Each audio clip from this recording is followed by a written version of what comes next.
Good morning. Good morning. Happy New Year. Welcome to the Alpine Church of Spiritual Living on this January 2nd, 2022. I'm going to be reading the thought for the week, and then those of you who are here can join me as we get to the bottom in that bold area. As we enter into a new year, let's do so not just with wishes for a bright and prosperous new year, but with intention coupled with knowledge and action to truly experience prosperity at a deeper, more fulfilling level than ever before. Roy Eugene Davis, a disciple of Paramahansa Yogananda, wrote several books before his passing a couple of years ago. One was entitled The Spiritual Basis of Real Prosperity. I will be referring to this book as the theme for my January messages, with this Sunday's entitled Wholeness of Having. The first question one might pose is, what is real prosperity anyway? At first blush, most folks focus on the financial aspect, and if one is prosperous, then they have a lot of money. But one of the synonyms for prosperity is success. Experiencing a successful life involves much more than how much money you have in the bank. Davis writes, "To prosper is to thrive, flourish, and be successful, to be affluent, in a continuous flow of resources and supportive events and relationships, which assure our highest good. Prosperity is experienced when the spiritual, mental, physical, and environmental components of life are harmoniously integrated." Unquote. Sounds like a tall order, and it is. The spiritual basis or real prosperity begins and ends with our consciousness. It seems like a catch-22, but unless we have a deep-seated awareness of the wholeness of life, of having, we fall short. Davis writes, "We cannot have what we need or desire when we believe and feel that we do not already have it in our consciousness. Deficiency in a whole, self-complete universe is impossible. The problem can only be that we have yet to be spiritually aware, effectively use our time, energy, and talents, and wisely manage the resources we have." Unquote. So let's get going on ramping up our consciousness to wholeness and having. Say with me, I am ready to expand my consciousness to accept the wholeness in which I live. I have everything within me now to experience real prosperity, and for this, I am grateful. Thank you. So here we are on the first Sunday in January 2022. Have you made your New Year's resolutions? No? Well, this is day 2. We don't do those anymore, do we? Have you thought about your experiences of this past year? What some that you have thought about fondly, that you remember, and others perhaps that maybe weren't so fondly remembered? To me, it seems a time, right as we're on the cusp at the very, very beginning of this new year, that we take the time and the energy to empty our vessel, to let go of those things that are holding us back, that have held us back, that where we can go ahead and be available for Spirit to fill us more thoroughly, more potently with that energy of itself, which we are. We are these infinite spiritual beings. And to keep doing the same things over and over and over again are not the way that life is set up. So I want to ask you some questions. How much have you grown in this past year?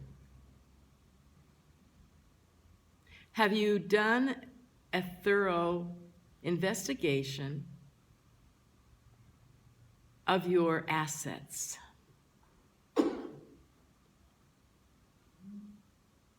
Think about that in a broad sense. Your spiritual assets, the assets of your being. Have you focused on your spiritual growth this year? What books have you read? What conversations have you had with people? Where have you utilized the knowledge that you have gleaned from your times of meditation, from your times of going within? How have you shared those with others? What habits have you developed that have been positive? And what habits do you want to release and let go? What relationships have you developed? What relationships would you like to let go of or enhance in some way? They're deep questions, and they deserve some time and energy to spend with them for the answers that come up to you. One of the habits that I have is I always buy Louise Hay's daily calendar each year. And the one for January 1st said, "In the infinity of life where I am, all is perfect, whole, and complete." Now I'm reading that and I'm speaking it, but you're not realizing that when I'm seeing it on a paper, in the infinity, which is capitalized, of life, capitalized, where I am, all is perfect, whole, and complete. What is the I am of me? That infinity of life. That is the I am of me. That's what I am.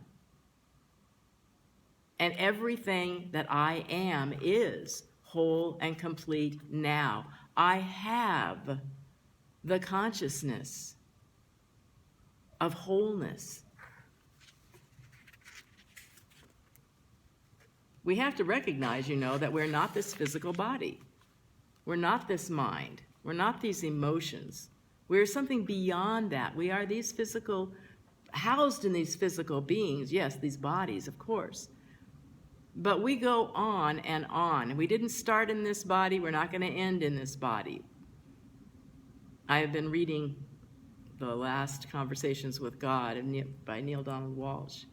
And it is focusing on what happens after we leave this physical body, to the energy and the essence of each of us as we go forth into the next dimension, into the next experience. And it's comforting to know that not just in the hereafter, but right here and right now, we can be aware of our true essence and our true energy and what we are. We don't have to wait. Heaven can be right here, this day, every moment. Last year I had the Wayne Dyer calendar, which I didn't get this year, but the 31st of December, he wrote, "You're the result of all the previous pictures you've painted for yourself, ... and you can always paint new ones." And so when we look at the time that we've spent this last year, the things we've done, the people we've been around, the conversations, the books we've read, all of those things, if they supported us, wonderful. And if they didn't, then we can choose another direction. Because we have the opportunity to look back and see what has been supporting me and what hasn't. Because we can create new ones. The Louise Hay quote ties in so nicely with our theme today, our topic. "In the infinity of life where I am, all is perfect, whole, and complete." Because our topic is wholeness and having. We can't have anything unless we first have it within us. It has to come from within. As I wrote in the thought for the week, Roy Eugene Davis's book, it says, "The spiritual basis of real prosperity." That's the book that we're focusing on this month. The byline for that book is "How to have a constant flow of material resources, timely events, and ideal relationships for your highest good." how to do it. We're going to be, the rest of this month, we're going to be looking at some specific things that we can do to bring this energy into our reality, into our experience of this wholeness, of this having. And I loved what Roy Eugene Davis wrote. Deficiency in a whole, self-complete universe is impossible. Impossible. I just, as I was writing down these things sitting on my computer, I look out at the scene out there in the backyard, and you look at nature, and you look at the trees, and you look at the plants, and all of that, and it's just, for me anyway, hard to fathom and understand the abundance that nature provides, that God has given us in this universe, in this planet we call Earth. And we don't do it. This Creator has done it. It is all done and complete. And each of us has that wholeness within us. It can be no other way. But we have been given free will. We have been given the ability and the choice as to how much we see, how much we experience of this wholeness that is all around and within us. When we can feel, accept this I am, and have no separation, this I am is me, is you, is everyone and everything. And when we can really accept that, what happens is there is a release of angst. There is a release, a letting go that something is wrong, that especially that I am wrong. Those judgments that we have a tendency to bring up into our minds. Remember the teachings of Jesus. You cannot put new wine into old wineskins. This is the beginning of a brand new year. It's time to let go of the old. And actually, it can be such a simple thing as letting go of physical stuff. I still have all my Christmas decorations out. Last year, I weeded through, and I got rid of some things. I'm trying to think if I bought anything new this year. Say yes. I probably did. But little thing, like when I go to put those away again this year, it would behoove me to, weed out some of that stuff. Although I'm kind of a sentimental type of person. And a couple of the things, the decorations that I have kept and that I hang every year are two things that my son Burke made when he was about 4. And they're really cute because it's just a cotton string, and it's a Santa face. And he's got the eyes drop down and the beard drops down. It's about, it's about 3 feet tall, the whole thing is. And then the other one is a Christmas tree, of the little boughs of a Christmas tree, again, that are hung from this string. And it was kind of fun because I had Adeline there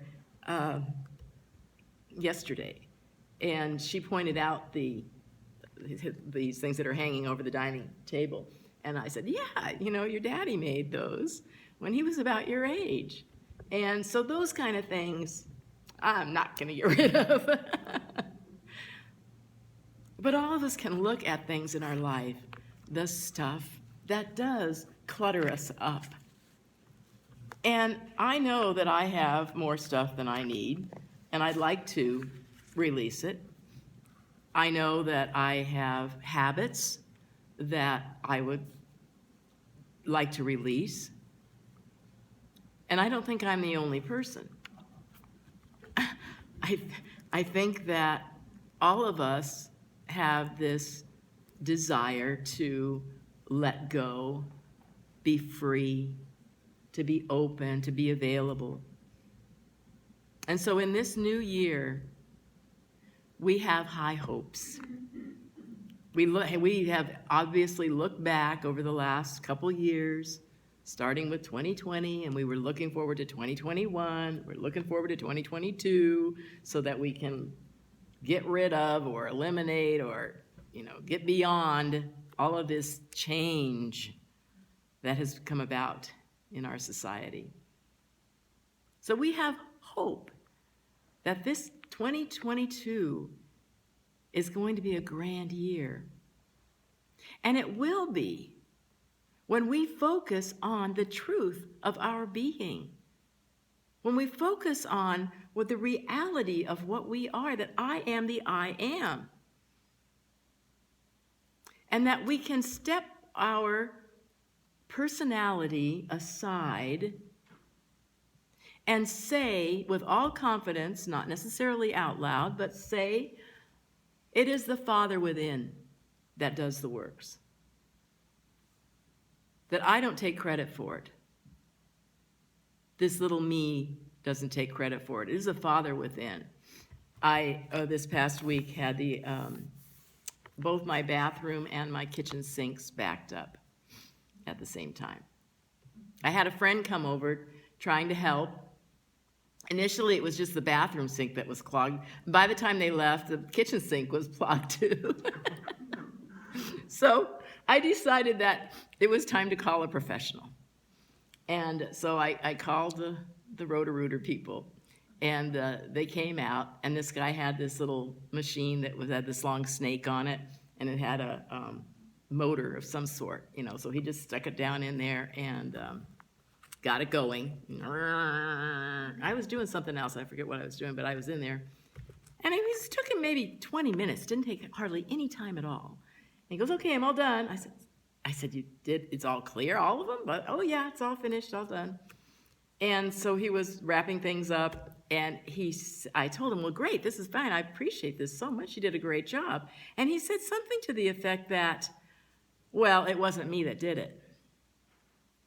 And I immediately knew what he was talking about. And I said, oh, yes, it's the Father within that did the work, huh? And he goes, absolutely. And then what he said to me, he says, are you a believer? And I said, oh, yes, absolutely, I'm a believer. The Father within is doing the work. Well, then he sat down at the dining room table as he was finishing up the paperwork. Do you know it costs $268 to get your drain fit? Anyway. God. Anyway, but so then we started talking about spiritual paths. And I was telling him I'm a minister. I'm telling him all these different things. I'm showing him our program and what our philosophy is. He had never heard of religious science and going on. And I'm recommending books that he can read and, all of these kind of things. And he was very open, very receptive, and then he started telling me, it was almost like he had like a canned speech, that it just kind of went in automatic and was telling me these various things. And so I thought that it was impressive to me because one of the things he said, which kind of, it's in the back of your mind. I'm a minister. He asked me, can you name the 10 Commandments? Well, I said, not really. I know them innately. I know, but I can't just rattle them off for sure. But I live them. I'm pretty sure I live them. But it got me thinking, maybe that's why we had this whole conversation, because I think I need to look at that a little closer. Anyway, so my response was, well, Jesus, because he said what was Jesus's commandments. Well, I said, I know those. Jesus said, love the Lord your God. That was the first commandment, love the Lord your God with all your heart, soul, mind. And the second, Jesus added, is love your neighbor as yourself. Those I know totally. And so it was an interesting conversation. Literally, it took about half hour. So, it took a lot longer. We talked a lot longer than we did to have him clear the drain. But it was wonderful to see someone who is that much steeped in their spiritual life. Because he said, it has changed my whole life. At the end, he gave me a little card inviting me to his church, even though I'm, not available on Sundays to go to church. He knows that. But that someone is that steeped in their confidence and wanting to share it with others. I mean, it wasn't like down your throat kind of thing at all. It was very, very willing to listen. Although when he got up to leave, I said, well, don't you want the program and the qualities? No, he didn't want them. So we all have, I said, we're all on our own individual path that leads to the one truth, the one God, the one source, the one energy. I mean, that's what we believe. And so I want us to, in this coming year, set our intentions. In a little bit, we're going to be bringing out the paper you've got in your program of the qualities of God, the 12 qualities of God. And we're going to do some meditation and some looking at those and do bringing out which one or two would we want to emulate in this coming year. And I'm also going to return the ones to you if you were here last year that you wrote out so that you can have an opportunity to compare and see them. So I'm trusting that as we go through this 2022, that we will meet it with expectancy, with an eagerness, with a joy, with a love, that this infinite being that I am is going to be able to provide heaven on earth, that I am going to know that I am living in the kingdom now, and to feel it and to accept it and have a joyous celebration of this life. That's what I know for all of us in this coming year, that we will absolutely have a tremendously prosperous new year in every area of our lives when we know that we already have it. It's nothing that we have to grab at the brass ring as we go by. We have it within us. And so go forth this coming week and have a very, very prosperous new year and a happy one. Namaste.